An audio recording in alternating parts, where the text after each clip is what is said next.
remember this picture from a couple of years ago now where, there you have it, the Labour leader, Jeremy Corbyn, was apparently snapped on the train basically because it was so full and then he couldn't get a seat even though he paid top price for the ticket, all the usual stuff. Nonsense, Now, I don't know about you, if you've travelled up and down on anywhere literally in the world, you're very lucky now to get a seat. And there's so many things, isn't there, that annoy me. I'm sure they're the same with you. Everything has to be a scan, you've got to find your own seat. Tiny digital numbers now that you have to peer into. Why can't they have big numbers where you can see them on the seats? But now, cran your neck, you do all the work, you scan your way in, the sort of thing. But now this particular sort of thing has taken a life of its own because it's all about celebrity making sure they get themselves back into the limelight. When it turned out with Jeremy Corbyn, this picture, what happened was, in fact, there were plenty of seats, and in fact, he was just trying to get some publicity. Could the same be said, though, of this particular individual? Let me explain. Hi, good to see you. Thank you so much as ever for your time today. Nice to have your company.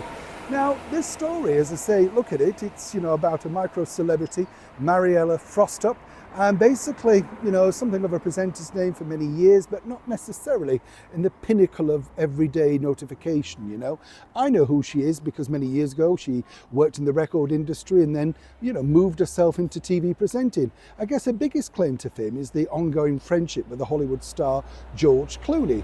But every now and again you need to remind people that, you're still out and about and looking for work.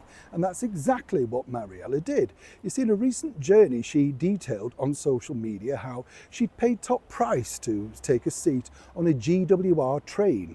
And the bottom line was, even though she paid all this money, there were no seats available and she was steaming. Consequently, as I say, she took pictures of herself sat on the floor near the toilet on the train, making sure that, everybody knew a terrible plight that this micro-celebrity had had. You get the picture. Well, quelle surprise, suddenly now she pops up in the Times and other national newspapers, all talking about the terrible service that she received. Now, the reason why I highlight this is, and this is how it's interesting, the celebrity will say, well, I'm standing up for the person that doesn't have a voice, we shouldn't be treated like that. Well, the rest of us, really, you just have to suck it up, don't you? I mean, there's no trouble, is there? Because I was on a train recently, I had to stand virtually all the way for an hour, but there's nothing you can do. You've paid your ticket, you take your chance, right? But no, it's never good enough if you're in the world of celebrity. And it's not really about the train and sitting on the floor. They saw an opportunity to make sure that they could get some headlines. And what they really hope is they'll get invited onto radio shows, other interviews, perhaps they've got a book to flog, all that sort of thing. And then once they've done that, that's kind of free publicity.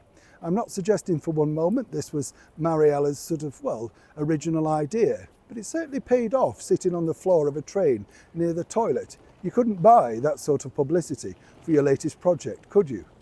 Neil Sean in the very heart of London.